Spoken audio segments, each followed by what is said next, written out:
Udiseko Olma keke sako gute akame sidagatare gara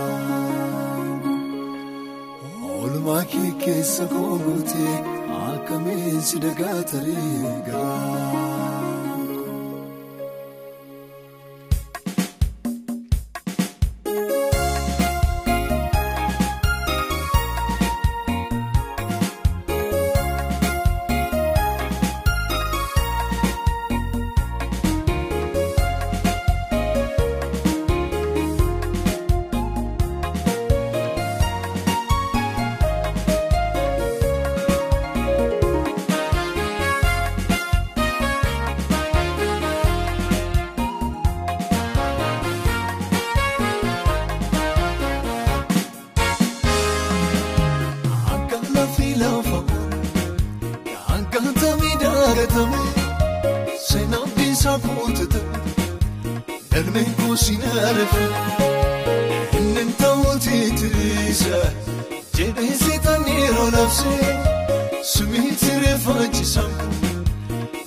Yaadate boye garanko godani sisanera gargaarsi kee waaqayyo sinirraanfatu garanko sinirraanfatu garanko sinirraanfatu garanko sinirraanfatu garanko sinirraanfatu garanko sinirraanfatu garanko sinirraanfatu garanko sinirraanfatu garanko sinirraanfatu garanko sinirraanfatu garanko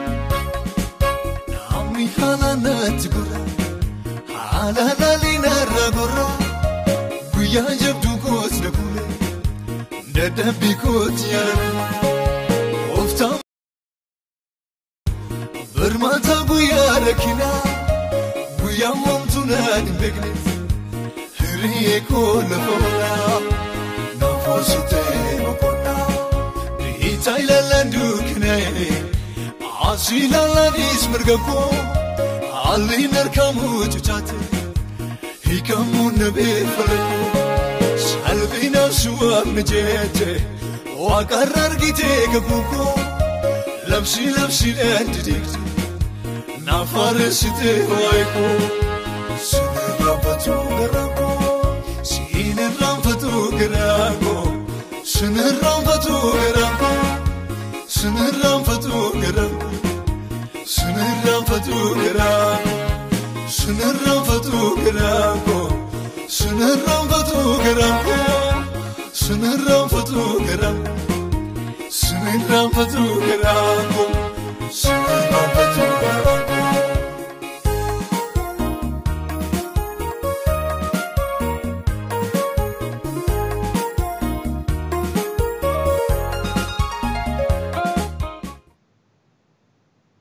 Hallelujah. Maqaan waaqayyo gooftaa machaa kan eebbifame haa ta'u fagoof dhiyoorraatii sagantaa keenya kana kallattiidhaan hordofaa kan jirtan hundumti keessan anaa dhufuu baga nagaadhaan dhuftan isiniin jedhaa. Guyyaan har'aa waxbajjii 14 bara 2020 kun magaalaa Oslo biyya Norway asitti kan argamtu waldaa kiristaanaa warra Wangeelaa Oromoo Oslo irraatii kan isinii darbu sagantaa waaqeffannaa guyyaa Sanbataati.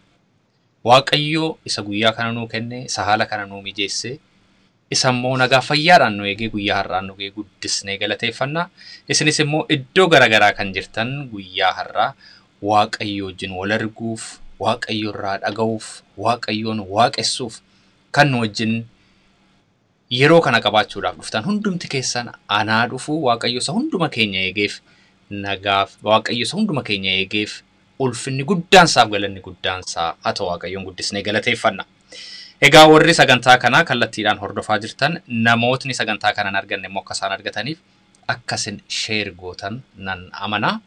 Akkasin immoo hiriyoota keessan gara kanatti affeertan akka isaan sagalee fayyinaa karaa kana tamsa'u kan akka isaan dhaggeeffataniif isaaniifis akka carraa laattan isiniin gaafadha. Waaqayyoon guddisneetu galateeffannaa maqaa waaqayyo gooftaa maccaa kan eebbifame ta'u. Guyyaa har'aa nu tajaajiluudhaa fi kunoo fuuldura keenya kan jiranii sagalee waaqayyoon kan nu tajaajilan faarfannaan kan nu tajaajilan obboloota gidduu keenyaa qabna. Akkuma isin argaa jirtan obboleessi keenya Lubii Balaay Mootii fi maatiin isaanii biyya Faransaay magaalaa Paarisitti kan argamtu waldaa kiristaanaa warra Wangeelaa Oromoo irraati. Nu tajaajiluudhaaf kunoo nu fuuldura jiru. Caaliif Biiniin akkuma yeroo kaanii Stockholm Sweden irraati faarfannaadhaan nu tajaajiluuf kunoo isaanis nu wajjiniin jiru. Anis immoo sagantaa kanaa qindeessee gaggeessuudhaan kan isiniin ga'u obboleessa keessan Roobsan Bakkooti. Egaa waaqayyoon guddisnee galateeffanna maqaan waaqayyo gooftaa maccaa kan eebbifame haa ta'u. Meegaa sagantaa keenya guyyaa har'aa atuu hin jalqabiin fuuldura yookaan immoo atuu keessan lixiin fuuldura waaqayyoon kadhanna maqaan waaqayyo gooftaa maccaa kan eebbifame haa ta'u. Mee duraan dursee sagalee waaqayyoo keessaan iddoo tokko dubbisa. Sagaleen guyyaa har'aa ganama kana dubbifachaa tureen isinii hira. Faarsaa 18 lamarratti sagalee Daawit dubbate tokkotu jira. Akkana jedha. Waaqayyo kattaa kooti, masaraa kooti, oolchaa kootisidha. Maqaan waaqayyo gooftaa maccaa kan eebbifame ta'u. Waaqayyo kattaa kooti, masaraa kooti, oolchaa kootisii jedheetu dubbata. Daawit waan waaqayyo keessaa isa oolche baay'ee qaba. Lafatti waaqayyo kattaa isaaf ta'e baay'ee qaba. Lafannetti masaraa ta'eef akkasumas immoo oolchaa ta'uusaa lafannetti mirkaneesseef waan baay'ee qaba waan ta'eef dhugabeessa kana dubbate. Waaqayyo kattaa kooti jedhe. Masaraa kooti, oolchaa kootis jedheetu barreesse. Maqaan waaqayyo gooftaa maccaa kan eebbifame ta'u. Anaafisiniifis waaqni Daawit inni bara sana Daawitiif oolchaa masaraadhaaf kattaa ta'e sun anaafisiniifis har'a kattaa nuu ta'eera, masaraa nuu ta'eera, oolchaa nuu ta'eetu nu eegee nu tiksee waan baay'ee keessa nu dabarse garanaan meeqatu badu gufuuf gufaatii nu oolchee cabuu lafee mudhukuu foon dhangala'uu dhiigaa malee har'a nagaaf fayyaadhaan kan nu ga'e nuufis kattaa keenya masaraa keenya dhugumaan immoo akka Daawit jedhe waaqayyo kun anaaf isiniif oolchaa keenya. Maqaan waaqayyo gooftaa maccaa kan eebbifame ta'u. Waaqayyo isaa kattaa masaraaf oolchaa nu ta'uu jaallate kana mee galateeffannee kadhannee immoo yeroo keenya isatti laannee sagantaa keenya guyyaa har'aa jalqabnaa. Mee lafuma jirrutti hundumti keenya mataa keenya gadi qabannee yeroo keenya waaqayyotti laanna. Si galateeffannaa waaqayyo gooftaa maccaa galataaf oqubaan siif ta'u. Garbichi kee Daawit waaqayyo kattaa kooti, masaraa kooti, oolchaa kootis jedhe. Gooftaa ilaa anaaf obbolootni koo mana kana keessa jirru kallattiidhaan immoo gooftaa sirraati dhaga'uuf kan sa'aatii kana eeggachaa jirru. Kattaa keenya, masaraa keenya akkasumas oolchaa keenyatti ta'uu kee dhugaasiif baana. Ati gufuuf gufaatii baay'ee nu oolchiteetta. Haala rakkisaa keessatti kattaaf masaraa nuu taateetta. Oolchaa keenya ta'uu keessa ati nuu mirkaneessiteetta gooftaa. Waan baay'ee nu oolchiteetta. Laga baay'ee nu ceesisteetta. Bu'aa baay'ee irratti baattee nu ceesisteetta gooftaa bara bara. Nu eeddee nu tiksitee immoo guyyaa har'aan nu geesseetta. Galataaf oqubaan siif ta'u. Elaa waaqayyo waa'ee guyyaa har'aa waa'ee sa'aatii kanaa ani siin galateeffadha. Ati ulfaadhu. Yaa waaqayyo haalaaf yeroo kana situ nuu mijeessee fuula kee immoo akka barbaaddannuuf situ gooftaa nu dandeessise waan ta'eef isa kanaaf si galateeffanna. Gooftaa bara bara galataaf oqubaan siif ta'u. Egaa sagantaa keenya kana dabarsinee sitti laannaa ati nu wajjiniin ta'i. Jalqabaa hamma xumuraatti ati nu gaggeessi. Obboleessa keenya sagalee waaqayyoo nuu fidee dhufu gooftaa ati wajjiniin ta'i. Arraba isaarra ta'e ati nutti dubbadhu. Obboloota koo gooftaa faarfannaadhaan nu tajaajilan ati wajjiniin ta'i. Gooftaa koo elaa faarfannaa isaan dhiyeessan foolii urgaa godhiitii teessoo kee irratti simadhu. Ilaa nama dadhabaa sagantaa kana geggeessu kanas na wajjin ta'e na gargaari gooftaa. Ilaa tamsaa sagantaa kanaa dabarsinee sitti ilaannaa. Connection isaa signal isaa dabarsinee sitti ilaannaa. Obboloota iddoo garaagaraa ta'anii sagantaa kana hordofan hundumaallee dabarsinee sitti ilaannaa. Lapheen isaanii baname, gurri isaanii baname gooftaa. Sagalee sibiraatii dhufu kan fayyinaaf ta'u haa fudhatan. Ba'aa baatanii dhufanii ba'aa baatanii hin deebiin. Gaaffii baatanii dhufanii lubbuun tokkollee gaaffii baattee hin deebiin gooftaa.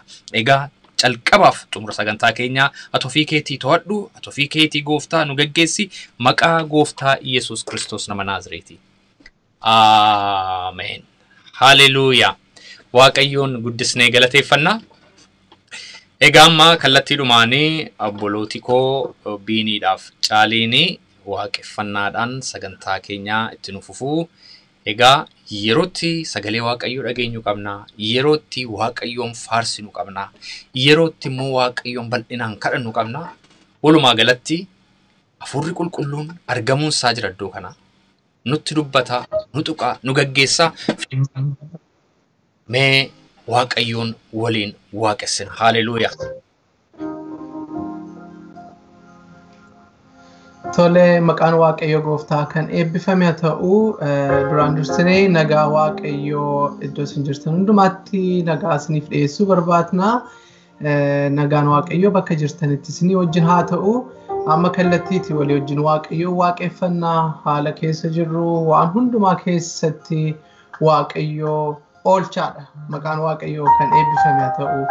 Waaqa keenya isa oolchaa ta'e, waaqa keenya isa waan hundumaatti gaachana nuu ta'e, isa bakka baqaa nuuf ta'e, isa waaqessinaa utuu isa waaqessinuu immoo moo'ichaan gara moo'ichaatti darbaa deemna. Amma walii wajjin waaqayyoo waaqeffannaa nu wajjiniin ta'aatii waaqayyoo ol qabaa, waaqayyoo walii wajjin ol qabaa. Haleluuyaa.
Garako na dudubisa.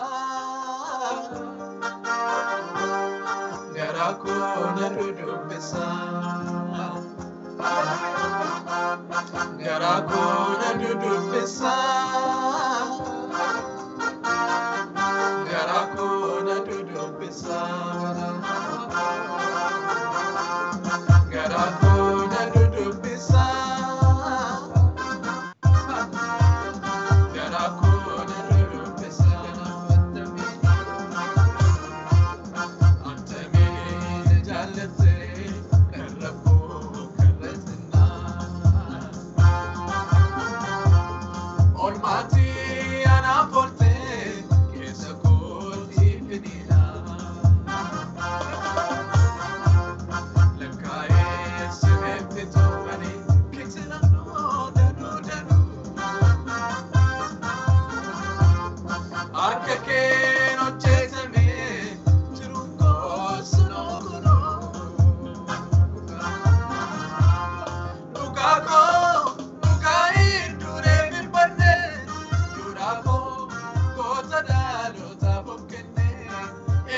Garako na dudubisa.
beka iddotina kafte sini fargate sinanu neliko kusindagalutte malbe masifi tada kenna gati jabesan kabu amman be kusifo jada kanke kana ningola malbe masifi tada kenna gati jabesan kabu amman be kusifo jada kanke kana ningola esa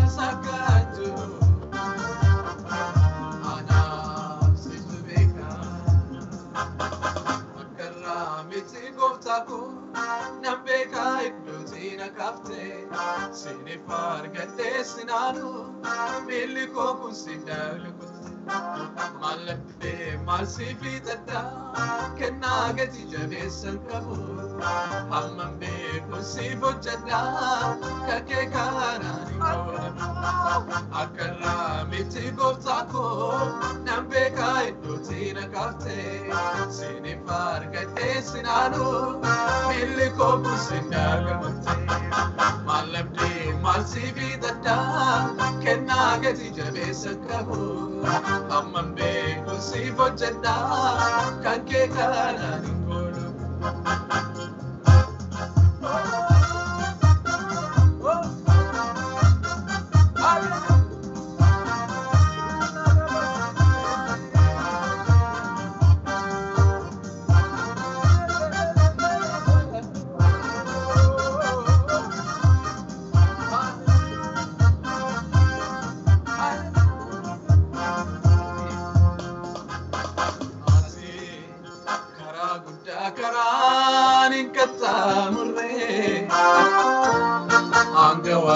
Cha duninge darre kanaloni jasai rakewatu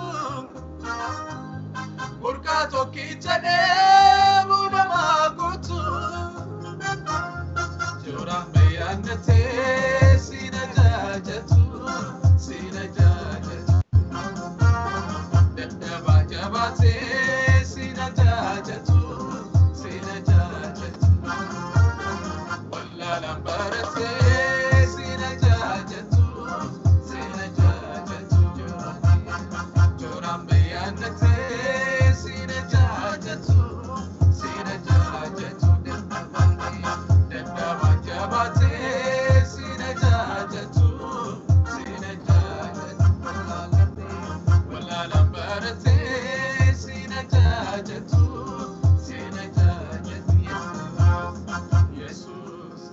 Kara karani katamre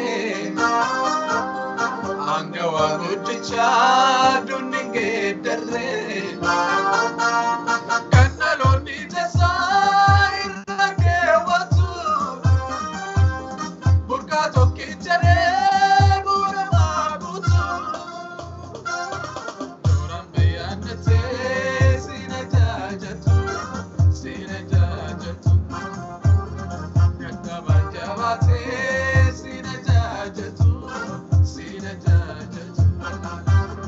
wala lambarate sina jajatu joram beyanate sina jajatu dadaba jabate sina jajatu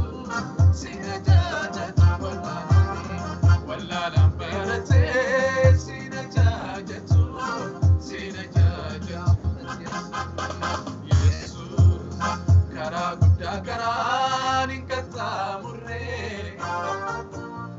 angawa guddicha duninge darre kanaloni jasai rakewatu burkato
nangodine nama ofike male nangodine nama karabade nangodine nama kayo male nangodine nama karabade nangodine nama ofike male nangodine nama karabade nangodine nama kayo male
kadhanna bara jireenya keenya hundumaas siif hojjenna jaalallee dhugaa Yesuus michuu amanamaa Yesuus Yesuus yaa galatu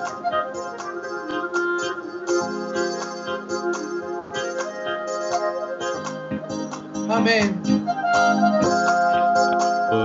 Hallelujah.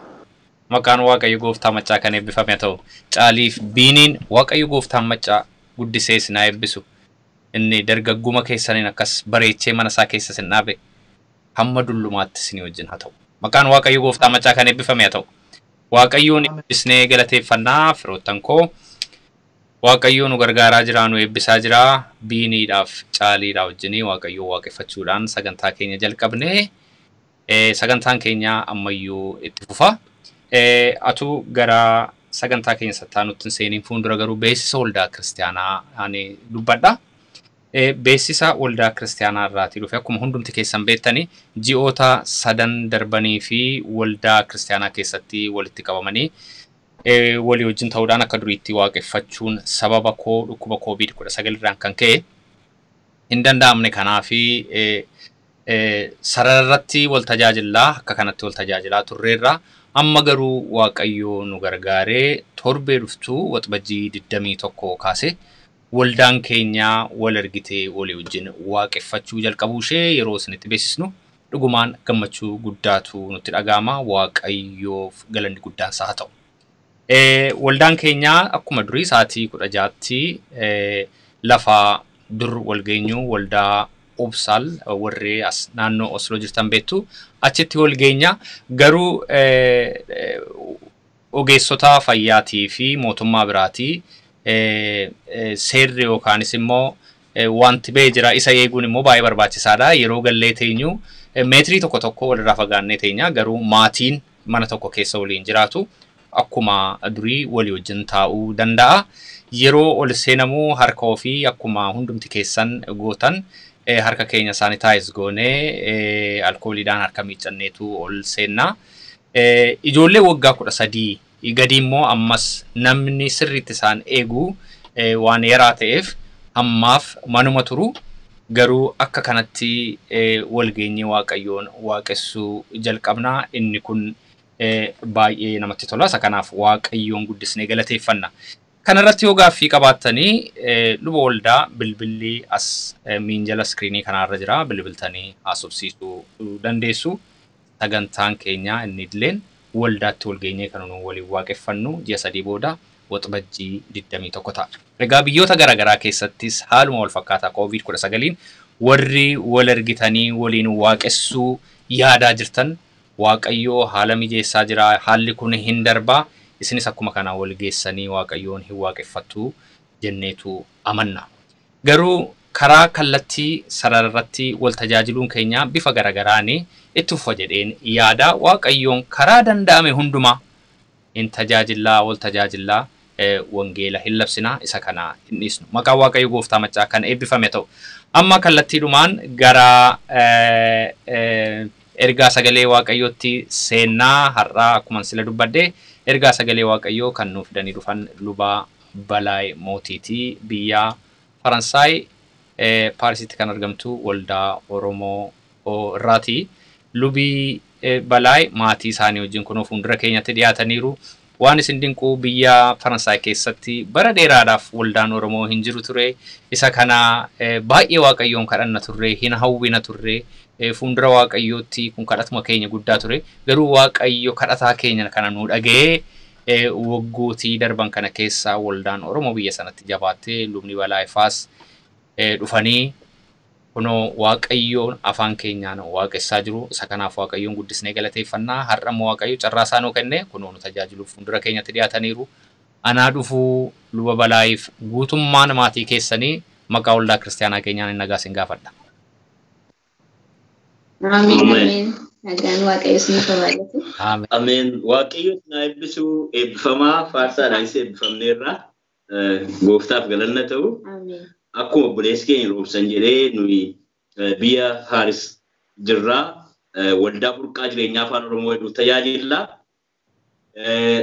nama muraasa qabna malee iddoo lama waldaa qabna gooftaaf galanna ta'u akkasumas egaa waaqayyo nu baay'isa roobotiin nu godhannee yaadna amma nus immoo akkasuma torbanarraa kaasnee waaqeffannaa hin jalqabna karaa hundumaa garuu waaqayyoon galateeffadhu sabni keenya waldaan tokkummaa Irooppii keessa jirtu afaan Oromoo nagaadhaan waaqayyo nu eegee eegumsa waaqayyo ofirratti argine deebinee waaqeffachuudhaaf walitti qabamuun keenya wanta guddaadha gooftaanis na eebbisu eebbifamaan jedha anana qofatu tajaajila miti maatiin koos tajaajiloodha faarsa dhagaatu garuu faarsa tokko keessa keenya jirraa infaarsu haati manaa koo mucaan koo kookete jedhamti haati manaan koo mucaaltu jedhamti faarsa tokko faarsinee jechuun sagalee waaqayyotti dabarra. Baay'ee nutti tolaa eebbifamaa. Ameen. Galanni waaqayyoof haa ta'u nagaan waaqayyoo isiniif haa baay'atu. Ameen. Isin wajjiniin akka isitti wal arginee waaqayyoon waaqeffachuudhaaf isa carraa akkasii nuuf kenneef galanni waaqayyoof haa ta'u. Garaa koorraa fudhee sin eebbisaa ani gooftaa koo jennee waliin faarfannaa tokko waliin waaqeffanna. Garaa koorraa fudhee sin eebbisaa ani gooftaa koo. Sin eebbisaa ani gooftaa koo. Sin eebbisaa garaa koorraa fudhee sin eebbisaa ani gooftaa koo. Sin eebbisaa ani gooftaa koo. Sin eebbisaa sababii jireenyaa naaf taatee sin ba'ee ifni koo mul'atee sababii jireenyaa naaf taatee sin ba'ee ifni koo mul'atee sababii jireenyaa naaf taatee sin ba'ee ifni koo mul'atee sababii jireenyaa naaf taatee sin ba'ee ifni koo mul'atee ati dhuunfaa kootii bineensi si nyaatu yaabdee maaliif deemtaa markabaa bututtu ergati naan jettee jijjiirtee kaayyoo koo humna beekumsa koo sillaadha bara koo sababii jireenyaa naaf taatee sin ba'ee ifni koo mul'atee sababii jireenyaa naaf taatee sin ba'ee ifni koo mul'atee sababii jireenyaa naaf taatee sin ba'ee ifni koo mul'atee sababii jireenyaa naaf taatee sin ba'ee ifni koo mul'atee garaa koorraa fudhee sin eebbisaa ani gooftaa koo. Sin eebbisaa ani gooftaa koo. Sin eebbisaa garaa koorraa fudhee sin eebbisaa ani gooftaa koo. Sin eebbisaa ani gooftaa koo.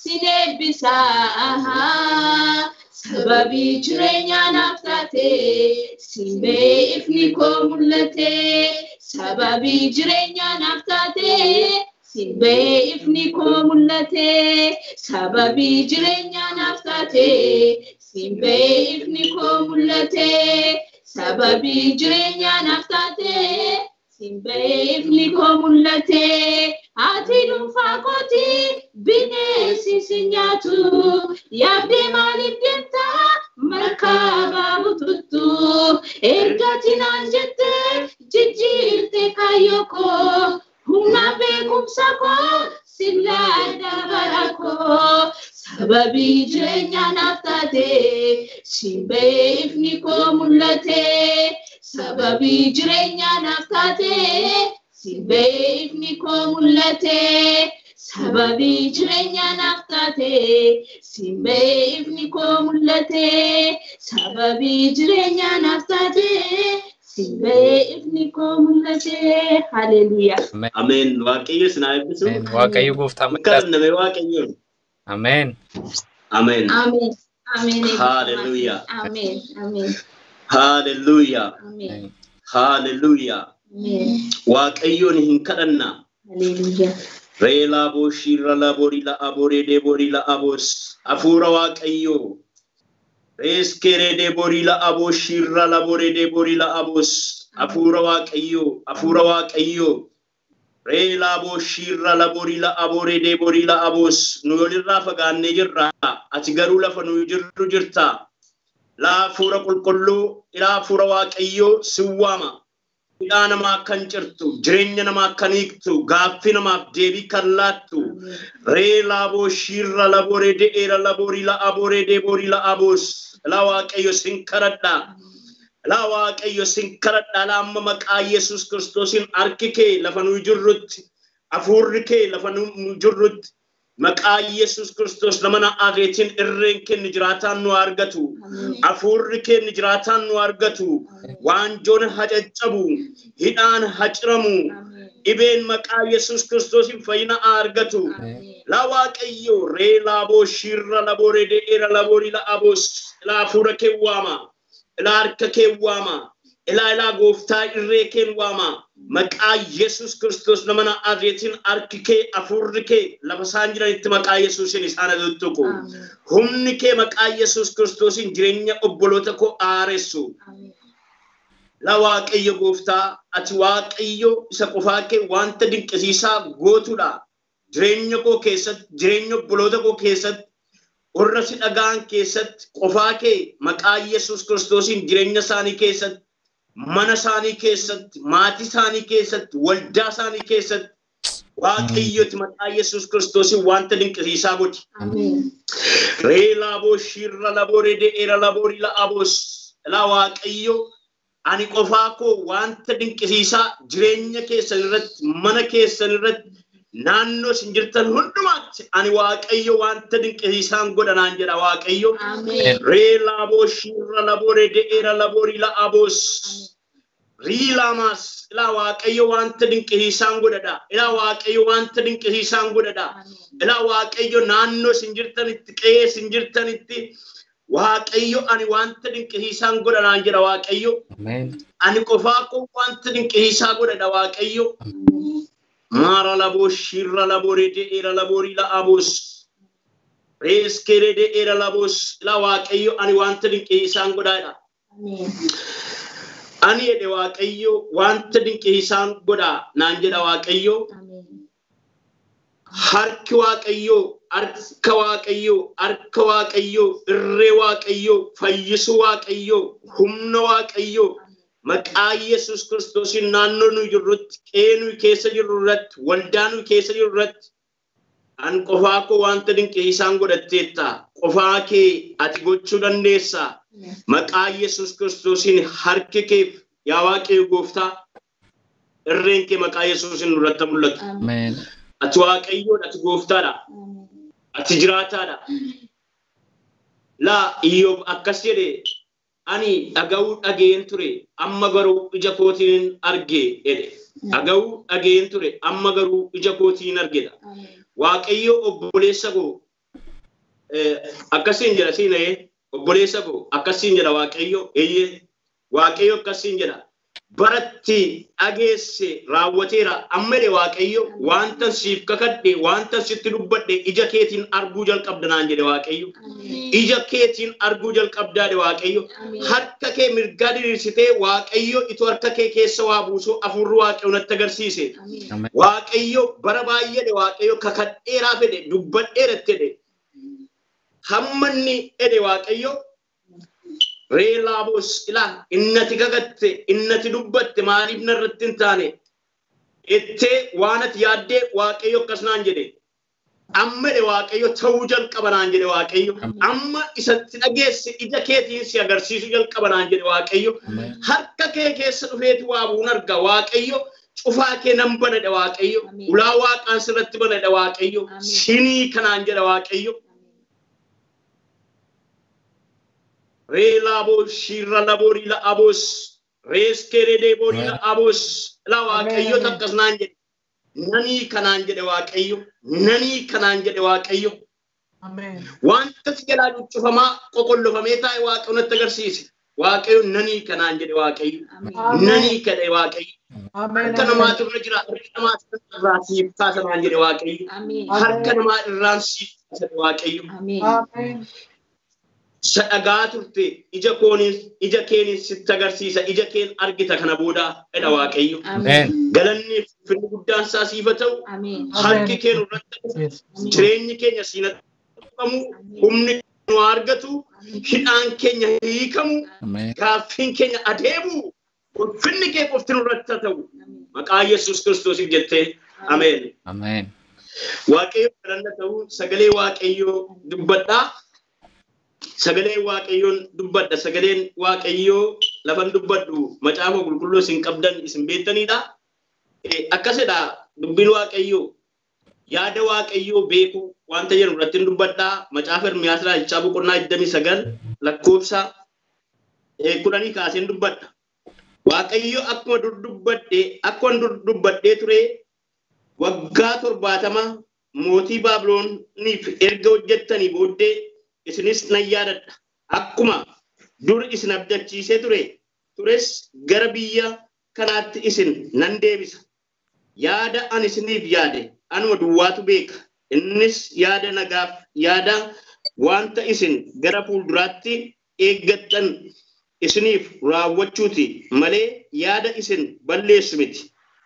Yommus isin gara kootti deebitanii maqaa koo waammattanii ana hin kadhattu. Anis isiniif nan nagaa.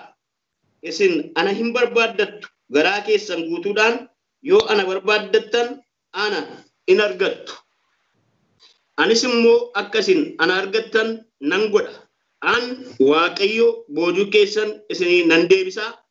Saba hundumaaf iddootti tamsaasee ture hundumaa keessaa walitti isin qabee gara biyya isaan keessaa isin baasee isin hojjechiisetti isin nan deebisa jedhee kana Waaqayyo dubbateera jedha. Galanni Waaqayyo haa ta'u. Ameen. Waaqayyo akkatti yaada Waaqayyo inni dubbatu kuni saba Israa'elitti dubbata.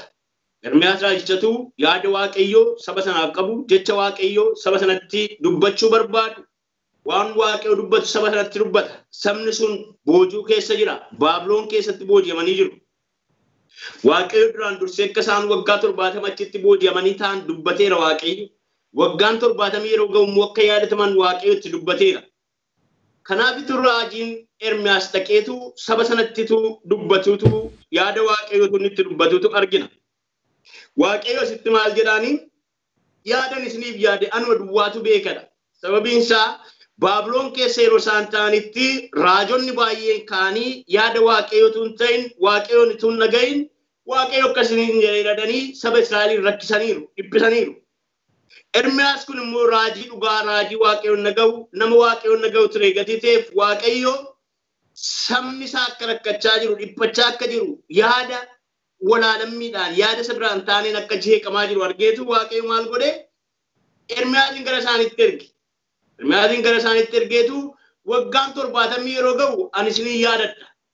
Akkan waggaa 70 mootii Baabilooniif hojjettan immoo an duraan dursee murteesseera. Harka isaatti dabarsee isin kenneera.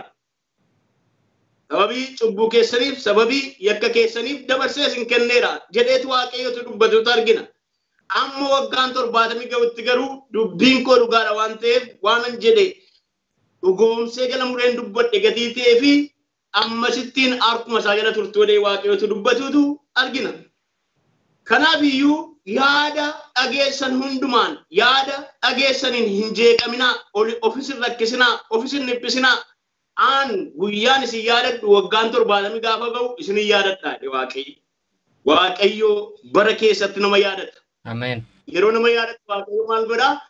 Yeroo ofiisaati murteessetti, yeroo ofiisaati yaadetti, yeroo ofiisaati murtoo godhettitu Waaqayyo nama yaadata. Waaqayyo nama ilaala. Kanaafitu sagalee Waaqayyo kakuu haaraa keessatti maal jedhaa? Guyyaan murteesse sanatti aan siif dhageera. Yeroon yaade sanatti aan siif dhageera jedheetu Waaqayyo dubbata jechuudha. Waaqayyo yeroo hundumaan dubbataa, Waaqayyo yeroo hundumaa maal godhaa? Hin raawwata. Waan ofii jedhe tan raawwata. Gidduutti waan nuyi goonu miti. Gidduutti waan namni nutti dubbatu miti. Gidduutti waan namni karaa muree nutti fidu miti.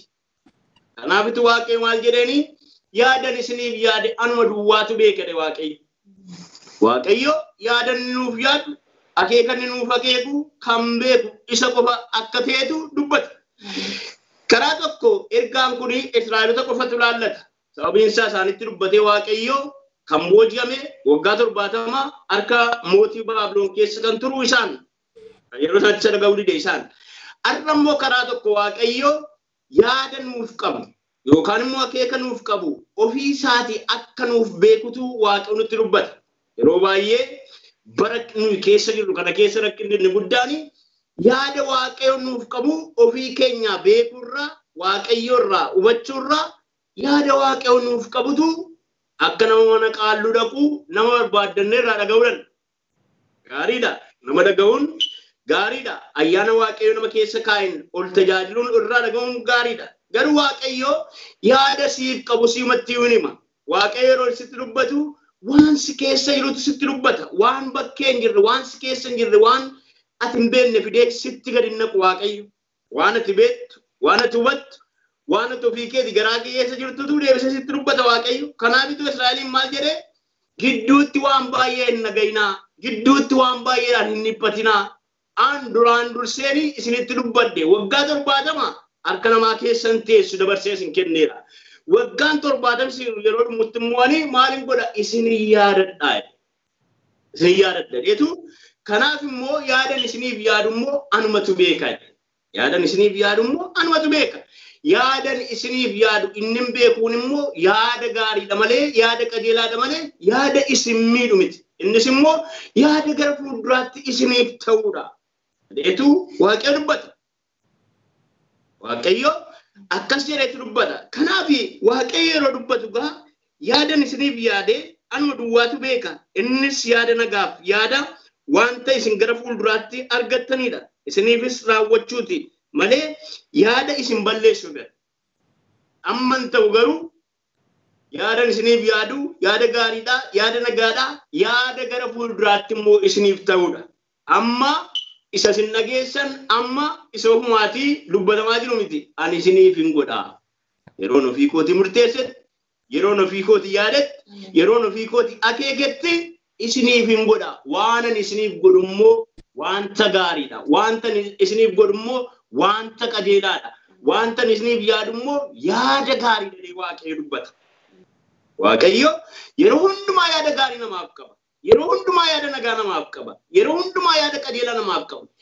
Namni garuu cubbamaa gatii ta'e jireenyi namaa cubbuu keessa liqimsamee waan jiru yaada waaqayyoo beekuu hin danda'u.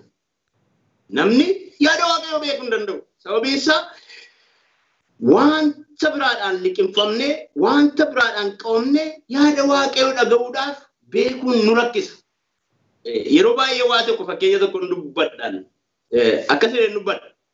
Maraatuu biyya keenya beektuuni maraatuudhaa fi yoo birrii laattaniif hin gata. Hin gata malee hin fudhatu. Sababiin isaa akka birriin isa gargaaru hin beeku.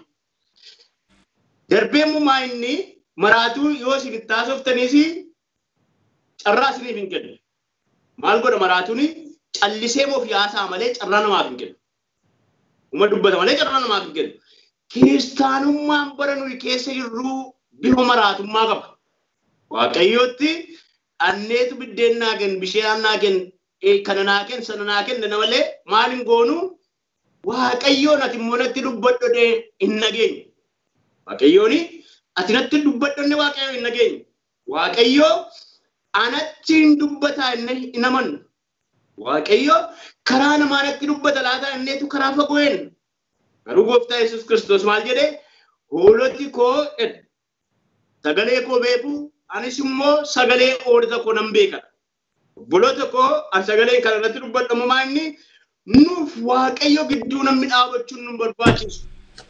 Nuuf waaqayyo gidduu kan jiru Kiristoos. Nuuf waaqayyoon kan walitti agarsiisu Kiristoos. Nuyi yoo waaqayyoon natti dubbadhu waaqayyoon natti dubbata. Sababiin isaa ijoollee isaa gadi taaneef abbaan ijoollee isaatti hin dubbata gadi ta'e.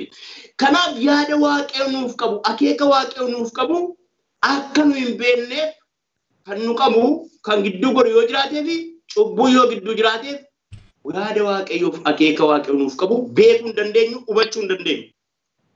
Sababiin isaa wanta gaarii waaqayyo nuuf yaadu wanta qajeelaa waaqayyo nuuf yaadu wanta nagaa waaqayyo nuuf yaadu jireenyi keenya tokkummaa afuuraa nuuf waaqayyo olii wajjin qabnu badee jira yoo ta'e fi dhaga'uu hin dandeenyu yookaan immoo hubachuu hin dandeenyu. Kanaafitu maal ta'uu qabna tokkummaan nuuf gidduu nuuf waaqayyo gidduu jiru ijaaramaaf tokkummaa naga qabeessa ta'uu qaba. Naga qabeessa ta'uu qaba. Sabni Israa'el cubbuudhaan yakkaan waaqayyotti gargar ba'anii harka mootii Baabiloonitti kennamanii jiru gatii ta'eefi yaada waaqayyo isaaniif qabu hin beekan. Akeeka waaqayyo isaaniif qabu hin beekan. Bor nagaan nuuf ta'an jedhan.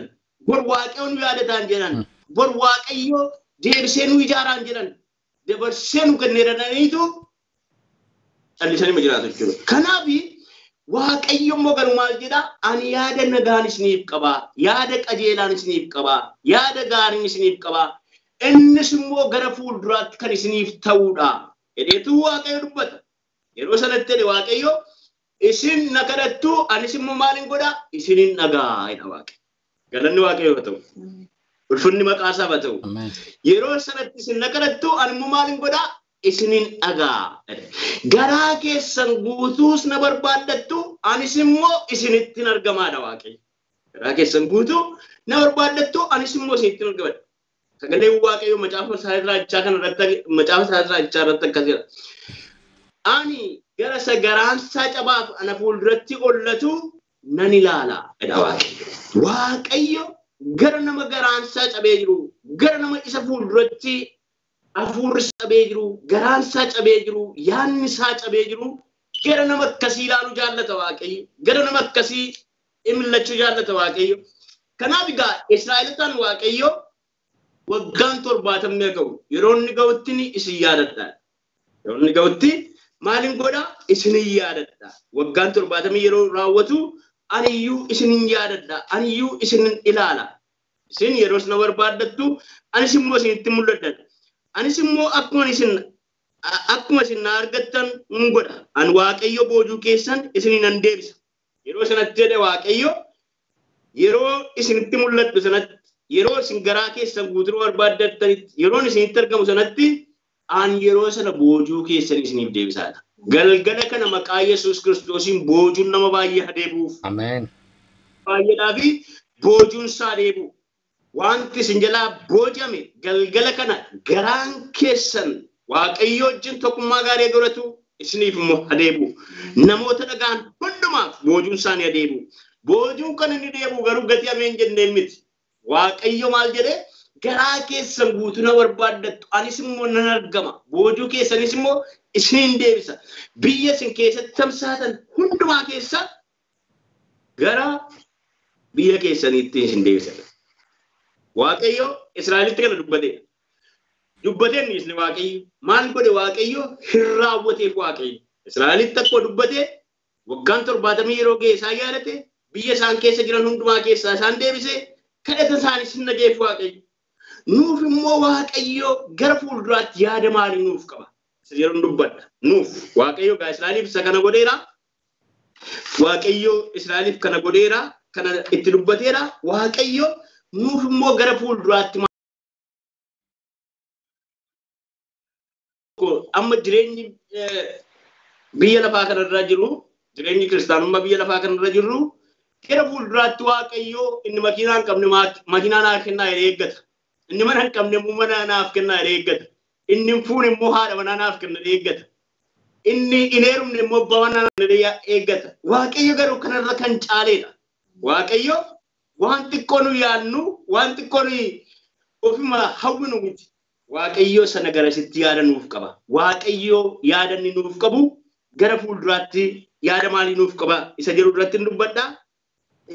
Gara fuulduraatti waaqayyo yaada inni nuuf qabu seera macaafa ergaa Roomee boqonnaa 8 lakkoofsi 21 akkas jedha. Uumamni garbummaa isa wanta badu isa godhe jalaa luba ba'a.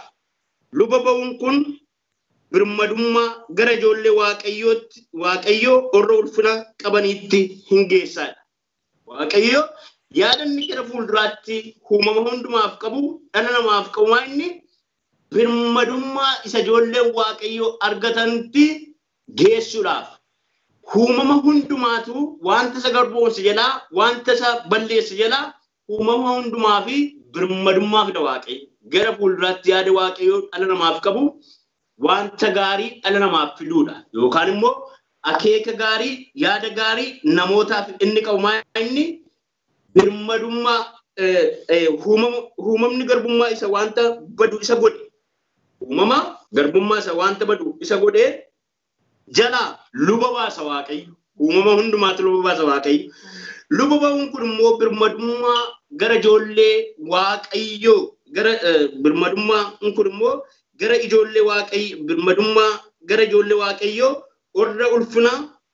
orra ulfinaatti hin geessadha gara kanatti geessadha yaada Waaqayyo namaaf yookaan immoo biyya lafaa kana irratti namootaaf yookaan immoo dhala namaaf qabu yaanni Waaqayyo inni gara fuulduraa biddeeniif bishaan nuuf kennu miti sagalee Waaqayyo akkuma jedhu biddeeniif bishaanii homaa tokkoyyuu miti Waaqayyoodhaaf sababiin isaa Waaqayyo fuulduratti dubbiin Waaqayyo akkas jedha nyaati garaachaaf uumamee garaachis immoo nyaataaf uumamee lachanuun isaaniiyyuu immoo ol fudhatanii hin badodha Waaqayyo waan baduuf miti akeeka baduuf miti yaada Waaqayyo inni gara fuulduraan inni nuuf qabu yaada gaariidha yaada uumama hundumaa luba baasuudha yaada gara ijoollee Waaqayyootti yookaan immoo akeeka gara ijoollee Waaqayyootti birmadummaa ijoollee Waaqayyootti geessuuti akkasumas immoo Efesoon boqonnaa tokko lakkoofsa 9 fi 10 irratti jiruun dubbisaa akkas jedha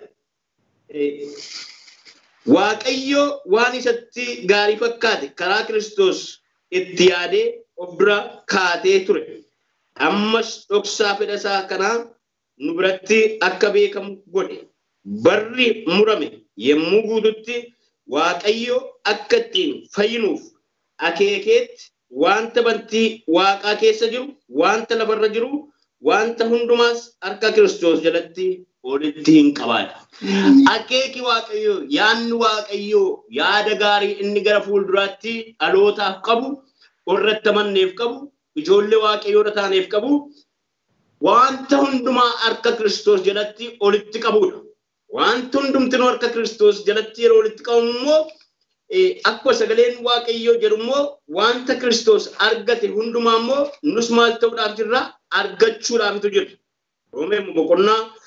Roomee boqonnaa 8 lakkoofsa 17 immoo akkas jedha sagaleen Waaqayyoo Roomee boqonnaa 8 lakkoofsa 17 immoo akkas jedha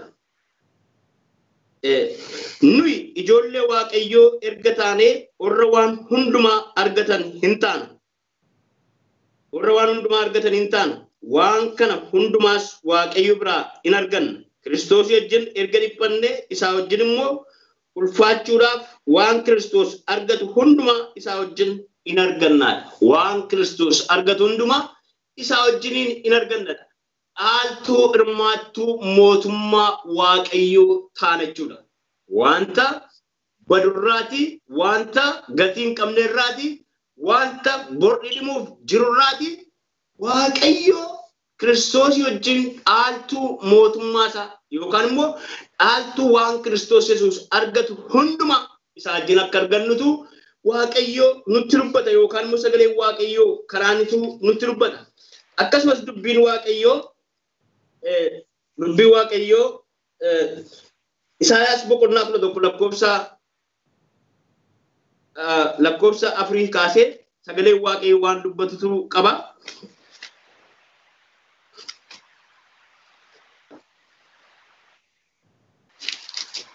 Isaas akkasidha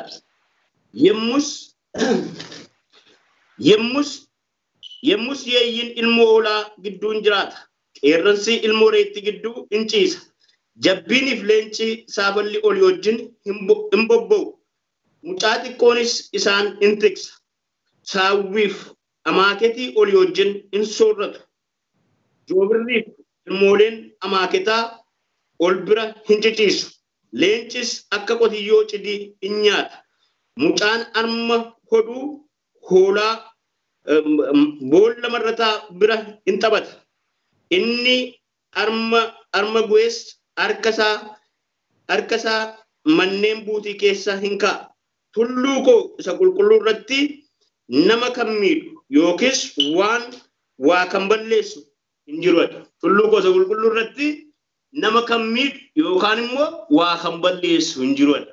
Yeroo kam yaanni Waaqayyoo gara fuulduratti nuuf qabu, ijoollee isaaf qabu, uumama hundumaaf qabu yaada kanaadha. Wanta hamaatu iddoo gadhiisa. Wanta gaariitu immoo iddoo qabata. Yaada hamaatu iddoo gadhiisa. Yaadi gaariin immoo iddoo qabata. Kanaafitu Waaqayyo yaada gaarii, yaada nagaa nuuf qaba. Yaada inni nuuf yaadu, akeeka inni nuuf qabu, yaada nagaa, yaada qajeelaa, yaada gara fuulduraatti isiniif ta'udha gaafa jedhu gara fuulduraatti wanti nuuf ta'u jiru kana. Wanta xiqqoo nu yaannurra, wanta nu yaannurra, wanti nuuf ta'u jiru, wanti nuuf mul'achuudhaaf jiru isa kana. Gooftaa Yesuus Kiristoos kakuu haaraa keessatti Wangeela Yohaannis boqonnaa 14:1-4 irratti ani gara abbaa koo nan dhaqaa, mana abbaa koo keessas immoo iddoo baay'eetu jira, isiniifis immoo nan qopheessan. Anis immoo deebi'ee dhufee maalin godhaa isinin fudhadha. Karicha gara sanatti geessus immoo hin beektudha. Kanaaf mootummaa isaatti nu gashuudhaafitu Waaqayyo ilma isaa Kiristoos Yesuusin dabarsee nuuf kenne. Kiristoosis akkamiin mootummaa Waaqayyoo dhaalluufitu lubbuu isaa dabarsee fannoo irratti nuuf kenne malee biddeen akka nyaannu miti. Biddeen warri kaaniyyuu nyaatu. Konkolaataa akka bitannu miti. Isa kan warri kaaniyyuu bitatu. Garuu maa inni wanti hundumti isaayyuu barbaduudhaaf jira. Nuyi garuu isa hin banne, isa gadi hin deemne, isa badaa hin deemne dhaaluudhaafitu jirra. Waaqayyo yaada inni gara fuulduraatti nuuf qabu mootummaa isaatti nu gashuudhaaf iddoo nuuf qopheessee jira. Dhaaltuu isaa ta'uudhaaf Kiristoos wajjin mootummaa Waaqayyo keessaa waan Kiristoos argate hundumaa akka nu argannuufitu Waaqayyo akeekee yaadee yeroo ofiisaatti murteessetti gara mootummaa isaatti nu fide Waaqayyo. Haaleluyyaa. Obboloota koo Waaqayyo yaada guddaa isiniif qaba. Yaada guddaa Waaqayyo isiniif qabu isa kanaadha. Haaleluyyaa. Haaleluyyaa. Yeroo tokko namicha tokkotu tajaajilaadha. Tajaajilaa biyya keenyaan beektu baadiyyaati. Lama ta'aniitu Iyyaasaa wajjin lama ta'aniitu tajaajila halkanii deebi'anii rimmi biyya keenya nama rakkisa baay'ee. Rimmatu rakkisaa iyyuu maal godhe tajaajilaan kuni qoricha dhimmaa simbitee mucaammu manaa qabaa. Qoricha dhimmaa qofa miti mucaasaaf muumuusii simbiti.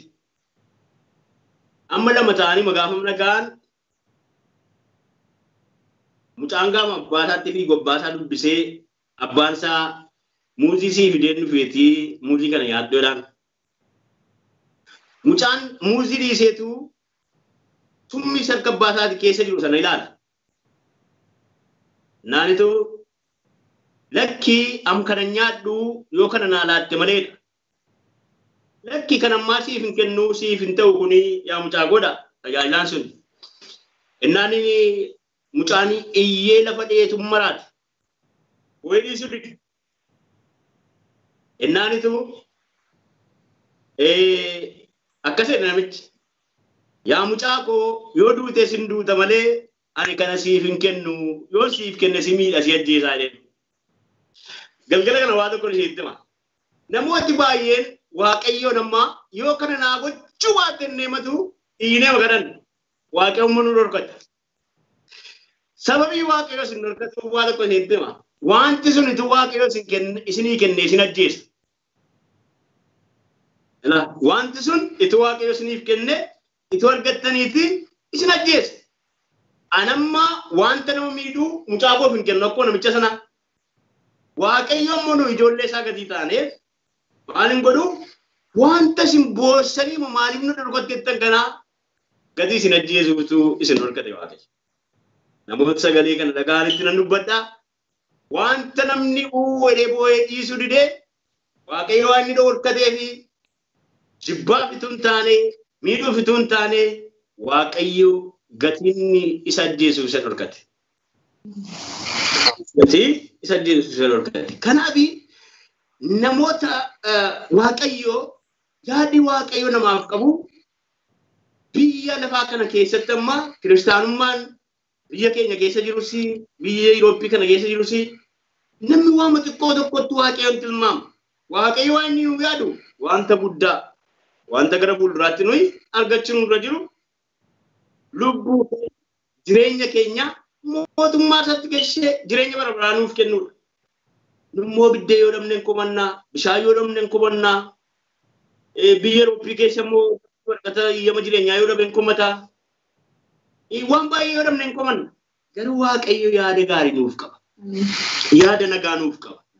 Yaada nagaa, yaada gaarii, yaada gara fuulduraatti wanta gaarii nuuf gochuutu nuuf qaba waaqayyo. Innis immoo Kiristoos wajjin mootummaa isaa keessaati aaltu mootummaa waaqayyo taane Kiristoos wajjin dhaala hirmaachuu keenya wanta Kiristoos argate hundumaa akka nu argannutu barbaada waaqayyo. Yaadi waaqayyoon guddaan, akeeki waaqayyoon guddaan inni nuuf qabu kana. Mul'ata Yohaannis boqonnaa 22 dubbiseen gara xumuraatti geessaa. Mul'ata Yohaannis boqonnaa 22 lakkoofsa 12 dubbisaa. Akkas jedha. Inni dhufu sun kunoo handafee nan dhufaa gatii isa an adduma addaan akka hojii isaaniitti namaaf kennus fidee nan dhufa. An alfaadha omeegaadhas isa duraati isa booddeetis isa jalqabaati isa dhumaatis jedha waaqayyodha.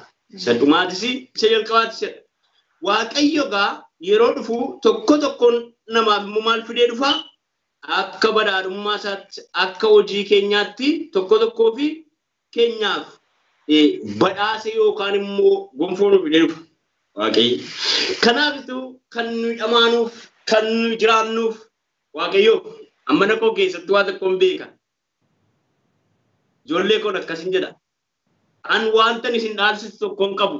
Garuu wanta isin dhaalsisu isa na fayyise Kiristoosiin wangeela san harka jiru kanan dhaala isiniif godha. Jedheen ijoollee kootti hima. Obboloota koo dhaalli nuyi dhaallu isa kana. Dhaalli nuyi ijoollee keenyatti dabarsinus isa kana. Waaqayyoof galanna ta'u. Kanaaf waaqayyo Israa'eelotatti yaada gaarii isiniif qabadee yaada gaarii isaaniif qabu sana akkuma raawwateef akka ofiisaan baaseef waaqayyo nuufis immoo gara fuulduraatti yaada gaarii nuuf qabaa. Yaadni gaarii waaqayyo nuuf qabu immoo tokkoffaa waaqayyo karaa Kiristoos Yesuus waan Kiristoos Yesuus argatu hundumaa isaa wajjin akka nu argannuuf mootummaa isaa keessatti waaqayyo isa kana nuuf qopheesseera. Gooftaan Yesuus Kiristoos immoo dhaqee waaqayyo biraatii iddoo nuuf qopheesseera. Mana abbaa koo keessa iddoo baay'eetu jira. Ani immoo isiniif hin qopheessaa. Dhufees immoo isin fudhadha. Gooftaan guyyaa tokko dhufeetu nu fudhata. Yeroo dhufee nu fudhatu eessatti nu galchaa? Lafa dhiphinni tokko hin jiru. Lafa gidiraan tokko hin jiru. Achi boo'ichi hin jiru. Gaddi hin jiru. Dhukkubni hin jiru. Dhiphinni hin jiru. Ibsaan bitadhaan hin jiru. Konkolaataa kootiin gaazii bitadhaan hin jiru. Biddeen nyaadhuun qabuun hin jiru. Baankii koo akkaawuntii koo irra horiin hin jiruun hin jiru. Dhiphina tokko malee jiraanna jechuudha bashannanne. Waaqayyo karaa Kiristoos Yesuus kana hundumaa nuuf godhaa. Waaqayyo gooftaan koo sinaa eebbisu eebbifamaa. In kadhannaa an kan irratti hin xumura. Haaleluyyaa. Haaleluyyaa. Haaleluyyaa. Ati yaada gaarii nuuf qabda. Ati yaada qajeelaa nuuf qabda.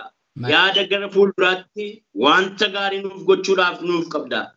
Yaada kee akka nu hubanne, yaada kee akka nu hin beekne, yaada kee yaa Waaqayyo gooftaa akka nu hubanne ittiin galleef karaa adda addaa kan nu lolu galgala kanaa kaasee maqaa Yesuus Kiristoosiin kan caccabe haa ta'u. Ameen.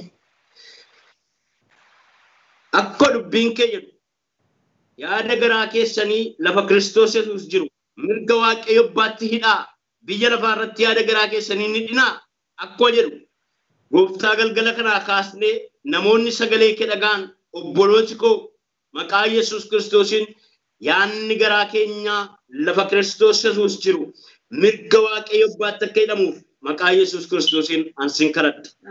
Ati Waaqayyoodha. ati gooftaadha. Bishaan biddeen nuuf kennuu qofaa miti. Jireenya nuuf kennuuf nu waamte. Jireenya bara baraatti nu goofshuuf nu waamte. Maqaa Yesuus Kiristoosiin jireenya sana akka nu hin arganne, akka nu mootummaa keetti hin galle, karaatti kan nu hambisuu barbaadu, wanta xinnoodhaan nu qabuu kan barbaadu, yaa Waaqayyo akka nu wanta xinnaatti si tilmaamnu gochuu kan barbaadu, maqaa Yesuus Kiristoosiin galgala kana kan cabe haa ta'u. Yaanni kee akeekni gaariin jireenya keenya irratti, bara keenya irratti maqaa Yesuus Kiristoosiin haa ta'u. Ulfinni hundumti immoo siif haa ta'u. Yeroo gaarii akkasii waan nu laatteef yaa Waaqayyo Waaqaaf lafa irratti maqaan kee kan eebbifame haa ta'u. Maqaa Kiristoos Yesuusiif jettee ameen. Waaqayyo isin haa eebbisu, eebbifamaa. Hundaa isin jaalladhaa. Gooftaan isin haa eebbisu. Ameen, ameen, ameen. Waaqayyo gooftaan maccaa isiniin illee haa eebbisu. Lubaa bal'aa fi maatii eebbifamoo nana. Waaqayyo gooftaan maccaa jireenya waaqarraatiin, jireenya lafarraatiin isin haa eebbisu. Maatii keessan eebbisu, tajaajila keessan eebbisu guddaa isin jaallannaa Waaqayyo dhugumaan nutti dubbate. Maqaan Waaqayyo gooftaa maccaa eebbifame haa ta'u. Haleluuyaa, haleluuyaa. Waaqayyoon guddisnee galateeffanna. Dhugumaan argamuun Waaqayyo iddoo kana ture. Waaqayyo sagalee isaatiin nu tuqeera, hafuura isaatiin nu tuqeera, nutti dubbateera. Maqaan isaa kan eebbifame. Mee Waaqayyo isa gadi bu'ee ofii isaatiin nutti dubbachuu jaallate kana itti fufnee mee hin waaqessinaa caaliidhaa fi biiniidhaa wajjin. Haleluuyaa. Eebbifamaa luba balaa biiliidhaa fi caaliidhaa wajjin Waaqayyoon waaqessiname. Ameen. Waaqayyo carraa kana nuuf akka tajaajilu isa godhe Waaqayyoon isin galateeffannaa. Eebbifame Waaqayyo isin eebbisu mee walii wajjin ammas Waaqayyoon hin waaqeffannaa. Waaqeffannee yeroo hundaa waaqeffannaan kun immoo itti fufa. Yommuu nu eebbisa maqaan Waaqayyoo eebbifamu.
akka nama waan tokko isaaf hin taane dinqii keetiin fayyisuu kee nagee akka nama waan tokko isaaf hin taane dinqii keetiin fayyisuu kee nagee akka nama waan tokko isaaf hin taane dinqii keetiin fayyisuu kee nagee akka maaraddee maafanii jaaja saba kee wajjin maqaa kee jecha akka maaraddee maafanii jaaja saba kee wajjin maqaa kee jecha akka maaraddee maafanii jaaja saba kee wajjin maqaa kee jecha.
Hallelujah. Caaliidhaaf biinii ammallee irra deebinee guddisnee galateeffannaa Waaqayyo gooftaan maccaa sinaa eebbisu. Gooftaan bara keessan hundumaa eebbisuu eebbifamaa guddaa sin jaallannaa. Eebbifamaa. Waaqayyo guddisnee galateeffannaa gaafa goof dhiyoo taatanii sagantaa keenya kanaa hordofaa kan jirtan hundumtuu guyyaa har'aa waaqeffannaa asitti qabaannetti sagalee Waaqayyo iddoo kanarraa dhangala'etti akkasumas immoo kadhannaa lafa kanatti ta'etti akkasin eebbifamtan abdii guddaan qaba. Egaa Waaqayyo torban dura keenya jiru kan nagaa kan gammachuuf kan mo'ichaa hunduma keenyaaf godhu amma luba balaa wajjinii eebba lubaatii fi kadhata abbaa keenyaatiin xumurraa Waaqayyo hunduma keessan lafa sin jirtanitti haa eebbisuu eebbifamaan isiniin jedha. Amen. Amen. Amen. Kadhata abbaa keenyaa jennaa.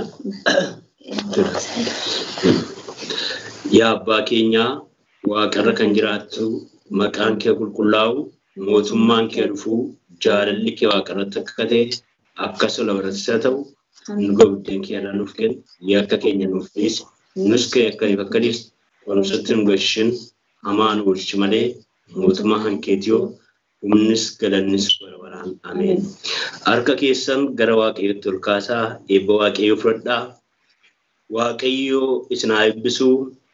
Waaqayyo fuula isaa gara keessanitti haa deebisuu. Waaqayyo gadi ba'uuf ol galuu keessan haa eegu. Waaqayyo karaa hundumaa eebba isaa isin irratti dhangalaasu. Maqaa abbaaf ilmaa kana fuula qulqulluutti Waaqayyo tokkoon Amen. Waaqayyo isin haa eebbisu eebbifama. Amen. Guddaa eebbifamaa guyyaa har'aa karaa garaagaraa kan nu tajaajiltanii luba Balaayee fi guutummaan maatiin keessan biyya Faransaay Paaris irraatii akkasumas biiniidhaaf caaliin Stookholm Swiidin irraa fagoof dhiyoo teessanii sagantaa keenyaa hordofaa kan turtan hundumtuu Waaqayyo gooftaan maccaa isin haa eebbisu. Yeroo biraa walitti deebinaa faarfannaa taanu kanaa isinii filuudhaanin nagaa isinitti dhaamaa eebbifama.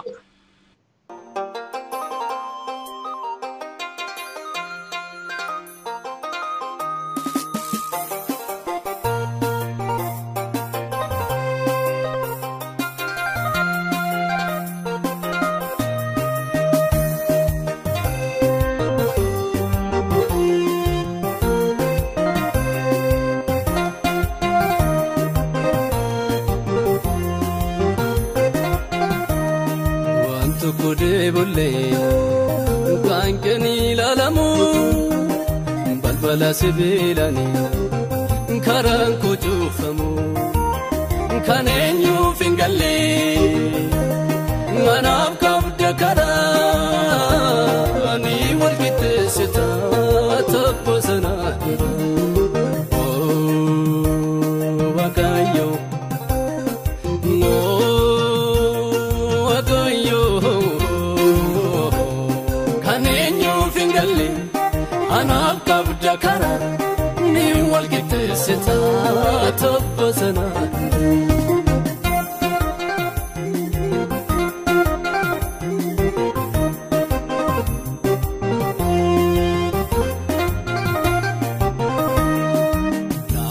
mananafu yada korarase Balatte nambistu sanyi sambachase Nanarga ferisa gaftu kujabasi kandarase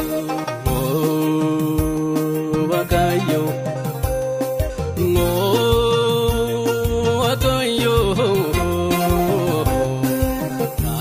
mananafu yada korarase Balatte nambistu sanyi sambachase Nanarga ferisa gaftu kujabasi kandarase Kanenyu fingalle manaf kabda kara Ni walkite sita tabbasana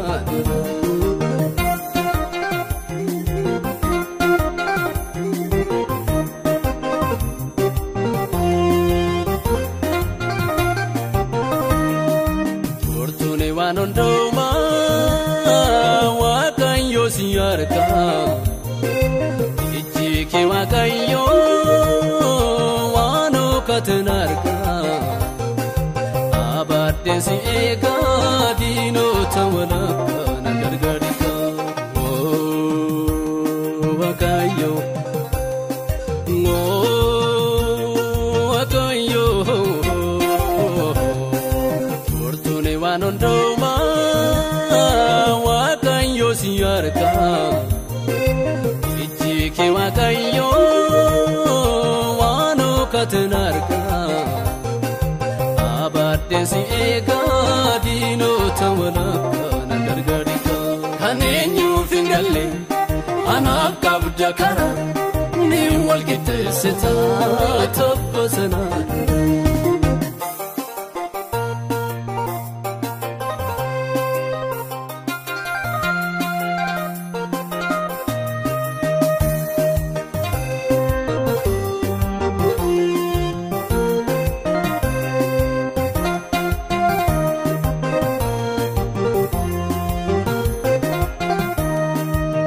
Abatensi ega ngidoti nadabe Oture senafu inatanayade Akasitenafu garan konagader ganadabe Wakayo wakayo Abatensi ega ngidoti nadabe Oture senafu inatanayade Akasitenafu garan konagader ganadabe Kanenyu fingalle manaf kabda kara